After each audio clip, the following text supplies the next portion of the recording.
Review from Evansville, and then we'll move on if I do that. Welcome, good to see everybody.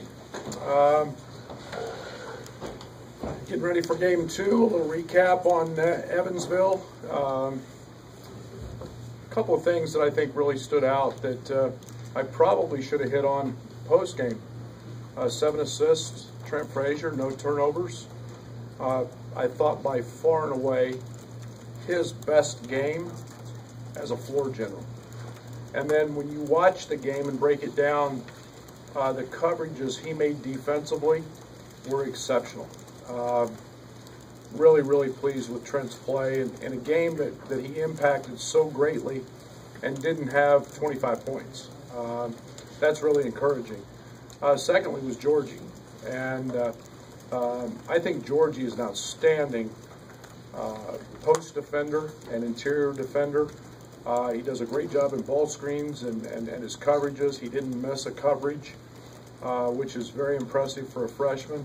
Then got 10 rebounds. Now we got to continue to get that consistent effort from him every single night. But and one other guy that I think really stood out that was really impressive was DeMonte Williams. And DeMonte was I think 4 or 5 from the field, but 3 charges, was just in the right spot almost every time defensively. And those are guys that we didn't spend a lot of time talking about, but in breaking down the film, I was really pleased with. And those are good signs for our depth and our bench. And you know, I thought we did a good job of taking Evansville out of what they wanted to do. We were scared to death of them at the 3-point line.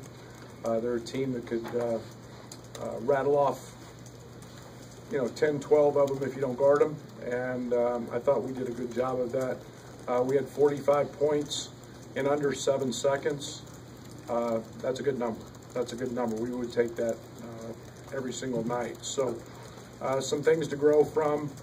I think we've got a new challenge in Georgetown, and I'm excited for that game.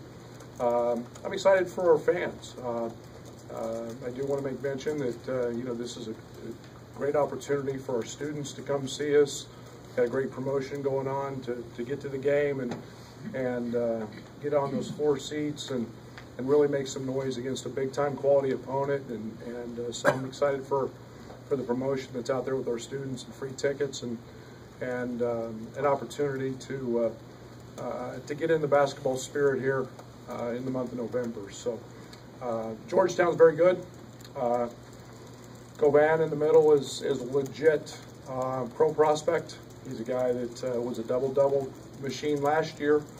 He has proven that this year. He is one of the most efficient offensive players I've seen. I think he's shooting 75% right now from the field, about 66, 67% from the 3, somewhere right in there, and then getting it on the glass as well at a double-figure rate. So really an efficient, maybe as good as a big guy as we will see all season long. So they're 2-0. They've shot the ball exceptionally well from the 3. So to go along with Govan in the middle, they've got guys who are very capable from the 3-point line. So great challenge for us, and we'll continue to grow and do it against a heck of an opponent, and what I hope will be just a wonderful environment in the State Farm Center. What's the biggest challenge for you guys with the bigger height down there in the post? Well, they're a very good rebounding team, and I think we've got to do a good job of making contact early. We had a tendency, I think, the first 3 or 4 possessions in the Evansville game, we just turned and ran to the ball, or ran to the rim, and they got a couple long rebounds. We've got to do a better job of hitting them. They're going to play a little more interior, so they won't be quite as much 5 out. So we've got to lay bodies on people on the blocks and drive them out of there. So it's something we've tried to really focus on here in the last few days. Brad, no disrespect to Evansville, how much does the competition jump now in the next couple of weeks for where you guys are going and what you're going to see? Well, we're playing all high major programs for the most part, and they're all capable of being ranked teams. And I think you start looking at Georgetown, and they've got they've got guys who are next level guys, and you know, how they play out through the course of the season, wins and losses, you know, it's to be determined. But you know, Evansville's a pretty good team if you let them catch and shoot it, and so I don't want to take anything away from them. But we're going to face guys that are next level guys, and we're going to face teams that have experience and are legit top 25 teams, and some on the road, some at home, some neutral, and that's what we've signed up for here in this program, and we're going to continue to play really, really good people. And you know, like I've said many times, to become one of the best, you got to beat the best, and we're doing that. DeMonte seems to have infected his teammates with that zeal for taking charges. Kipper talked about it in this morning. What's the coaching staff doing to make players aware of those situations? Well, I think it's, you know, we were 3 feet.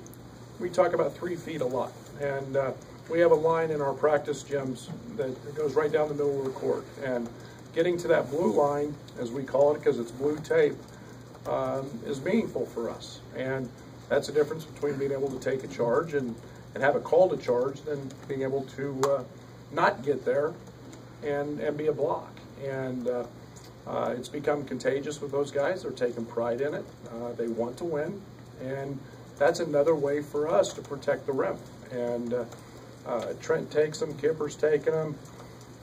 We even had Tab take one yesterday, so we're making strides there. And you know, it's one of those things that can be very contagious, very fun. They're understanding how big a play it is in the course of a game, emotionally for the other team and for us. And so I think it's something that my teams have always done very well, is take a lot of, and this team's buying into that. Brandon, knowing you attack good guard play this year, you always do, but especially this year, how encouraging was that first game that they kind of dictated? Yeah, I think that you know, it was an opportunity for you guys to see it first game. You know, we've been able to see it a few other times and every day in practice, and that's a pretty good three-headed monster. And I say that because they're all different, and they all do a little bit of something, and yet a game like Trent had, we all know Trent's capable of 30 every night, and yet he just got in the flow and he made the right passes, and he got the ball to guys on time. He was exceptional in pick and rolls. His reads were great, and that's affecting a game just as well. And you know, when it gets a guy like AJ going, or it gets a guy like Georgie going, that becomes the ultimate team then. And you know, Dre can do that. Io can do that. Io had his flurry in the second half. That was a little taste of what he can do in the open court, and both those guys jump up and make threes, and it's a fun trio to coach, and we're still tweaking things with them, especially on the defensive side. But I'm glad they're on my team. How's Adonis doing with getting himself game ready? He's getting closer. He's getting closer. You know, he's full speed in practice, and he's you know, he's got to continue to push through the layoff. You know, and that's conditioning, and that's the biggest thing is making sure that we put him on the court in a situation where he's healthy, and you know, that he can sustain. But he's been impressive. He's doing some good things, and he's working awfully hard. If Georgie didn't get that matchup against maybe a guy bigger and stronger than him against Evansville, Will tomorrow, how do you want him to maybe attack that challenge? Well, I think the one thing with Georgie is Georgie's a guy that is a great anticipator. But Georgie needs help. Anytime you're going against an elite center, somebody's usually got to get him the ball. And you know, we've taken a lot of pride in the fact that our best post defense sometimes is our perimeter defense. So Georgie needs some help. But Georgie's a smart, intellectual player. He's got to make sure that he makes his touches hard, and yet understand that he can't get frustrated when he does score. He's going to make some baskets. I mean, he's a very, very gifted offensive player. Steps out to three. He's hit step backs off the dribble. He's a legit 6'10" pro prospect, and sometimes he's going to play great defense, and he's going to make shots. So he's just got to make him work and be consistent for 40 minutes in everything he does. Coach, how important was it for Ted to do some good things against Evansville and build up his confidence? Yeah, tremendous. I mean, as a freshman, that confidence is everything. Confidence is a vital part of his success, and you know, I think we saw a little bit of what he can do offensively in the second half. He can score in a variety of ways, but defensively, he makes an unbelievable block that nobody else on our team can make after getting beat off the dribble. So it was a bad thing that he didn't hang his head. He got beat, and then he went and made a block on the backboard, which was a heck of a play. And he's rebounding the ball. He's getting more confident there. But yeah, pretty good way to build a little confidence, and I was really proud of him on Friday night. You said Kipper had gone to Oven after the exhibition, hearing that Io shot 100 free throws after the first game. He said he shot 100 the next morning. What's it like kind of seeing your players buying in and putting in that work directly after games? That's what I've said all along. That's what this team is about. This team's competitive, and when they don't live up to their own expectations, this is a group that has pride, and you want that, and you want to know that guy's going to go to the gym and work on something he didn't do well, whether it was 1 for 10 or going 0 for 3 from the free throw line, and that's something that I think every coach strives for, and this group is not going to settle for anything but that. They push themselves that way, and individually, and when you do that individually, that becomes a pretty good team characteristic to have, and one that I'm excited we've got going. Brad, he looked pretty happy and proud of himself to take a charge and dive on the floor. What did you see from him doing those little things? Yeah, I mean, those are all things that help win games, and we try to get these guys to understand that it's not just a dunk or an alley-oop or making a three. It's all the little intangible things that become major, and it's diving on the floor and loose balls, and like I said, it's 3 feet. It's literally the difference between winning and losing sometimes, and when guys buy into that, I want them to be excited because they're contributing to something bigger than their moment. They're contributing to a win, and that's something that we're striving for, and guys are becoming bought into that. We lost too many loose balls. We showed that to them in film. There's a couple loose balls we could have had, and we just didn't lay out to dive on them. And in a close game, you've got to do those things, and those are the key elements we talk about. And sometimes it's a difference between 1 and 2 possession games, whether they go your way or not. You mentioned the points in under 7 seconds. How has this team gotten to that speed that you want? Well, they passed one. Secondly, we've been able to turn some people over and create some live ball turnovers, but this group is so unselfish, and I think 22 assists, and then when you compound that with the hockey assist, you're talking 32, 33 assists. We made so many extra passes. We also missed a couple layups in that, but when you start pushing that ball ahead and playing faster than the defense can get back, you've got an opportunity to be really effective that way. How have you assessed the lineup combinations you've used so far?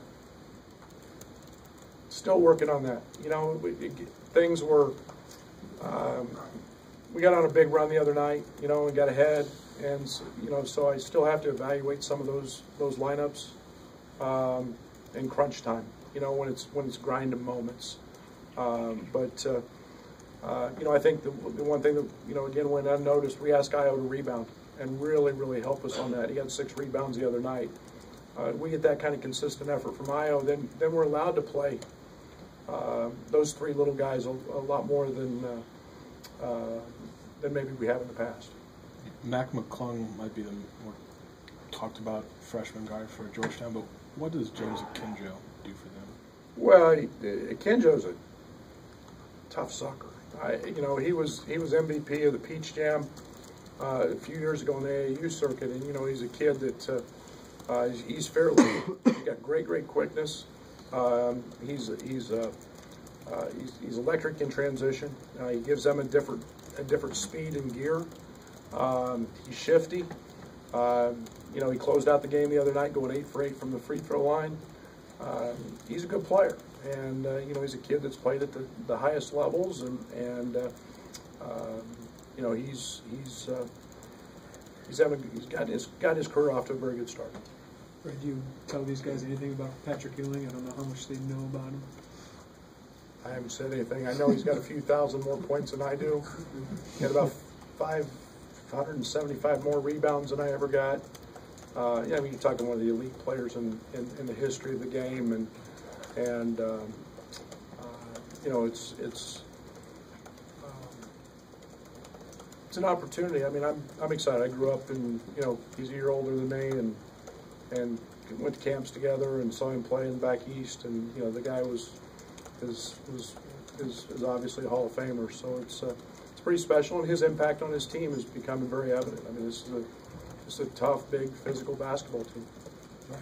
What did you think of your 1-2-2 3/4 court press, and how much do you want to use that moving forward? Yeah, it was a big part of our run, and we started straight man the other night and jumped in that, and again, it was a good rhythm change. It gave us an opportunity to settle in and lock down defensively, and then I thought we did a good job of conversion out of that back into our man. It's a team that wanted to run a lot of sets, so it shortened the shot clock for them, and you know, in the meantime, probably got them sped up a little bit and out of control and trying to do things that maybe they didn't want to do. So yeah, it was an effective tool for us, especially in the first half. Fred, do you expect Samba or Allen to be available tomorrow? Yes, both. Okay. What about Adonis? To be determined. Back to Tevian Jones. The difference between his first time stepping in front of the crowd and the second seems like night and day. You've seen a jump. Yeah. I mean, that's why you have exhibition games. Have you seen anything that dramatic in your career? Yeah, I mean, I don't remember back that far, but I think, you know, the one thing, everything with Ted, that's the true essence of a freshman. Every experience is a new one.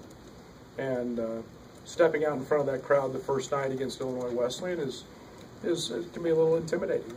And yet he handled it the next night very, very well. And that's what you keep hoping is for growth. And you know, I think Io said it after the game, he was nervous. And those guys will settle in, and they'll have, instead of nervousness, it'll become excitement, and then we can really focus then and continue to grow from that point. Thank you.